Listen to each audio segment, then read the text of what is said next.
Good afternoon, everyone. This is Dee Garcia, the director of the Multilingual Program, which encompasses our dual language program, services for English language development, and our world language program. Today, I want to talk to you for about 2 minutes about the importance of Oracy for students that are learning English as their partner language. You might all reflect on your own learning of a second or third or fourth language and how important it was to be able to speak that language to really ensure that you're learning that language. This presentation is just about that. Oracy for language learners. I want to remind the team that Oracy means spoken academic language or academic language acquisition through the modes of listening and speaking, but primarily through speaking. And oral language development is really, really important for U.S. bilinguals who are acquiring English as their partner language. Unlike world language learners in the past, and maybe even in your experience, where there was a lot of emphasis on structure and you had the ability to write before you could speak, that is not the case for our U.S. bilinguals. They are absolutely dependent on the ability to speak for academic purposes. So let's get started in addressing some of the points that are most important to these learners.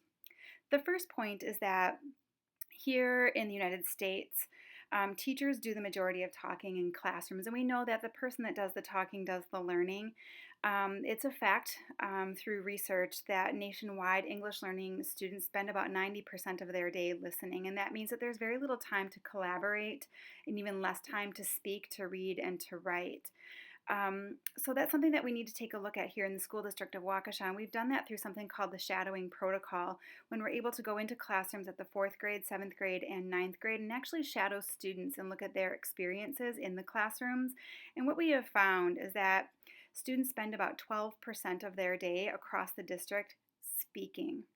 The good thing is that when they are speaking, they're mostly speaking for academic purposes, but they're still speaking about 12% of the time, which isn't nearly enough to ensure the acquisition of language and the acquisition of the kind of academic vocabulary and language structures and extended discourse we know that they need. So the second point I wish to make today is that English learners need multiple opportunities to use and to produce language. This means students need multiple turns. These turns allow students to rehearse the application of academic language in their content curriculum at the variety of levels of word, sentence, and discourse structures, but also that they have multiple opportunities and multiple turns to work and interact with peers. This might allow them to work with a same home language peer as well as models of academic English that will provide them the empathy and the space to begin to rehearse the acquisition of their new language. So it's really important that English learners have multiple opportunities to use and produce the language. They won't get that unless we're very aware of how much space we take up in talking in the classroom and how much space other dominant groups take up in the classroom for speaking. Lastly, Oracy in oral language development is the foundation for literacy for U.S. bilinguals, and that is that students need to be able to speak what they intend to write. Writing is the consolidation of abstract academic concepts, and students need to be able to rehearse their writing performance through speaking.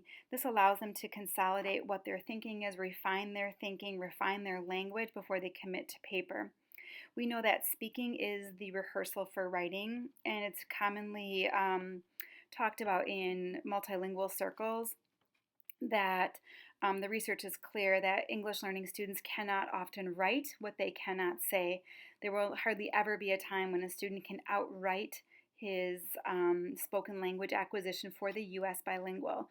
So it's really important that we make time and space to increase the amount of speaking that is going on in the classroom, and that we do this in a form of rehearsal with scaffolds for the academic language that we want to target and that we want to hear our students using, and that we really prepare our students to be able to manage increasingly complex language and language that extends into deeper discourse. You might be thinking about claim, evidence, reason, comparing and contrasting, and really listening strategically to be able to use the arguments and evidence that other people bring and incorporate them into one's own resolution and argument. So it's very important to have multiple turns and lots of rehearsal. So this is just a short 2-minute video on the importance of oral language acquisition and oracy for English learners. Thanks so much for listening.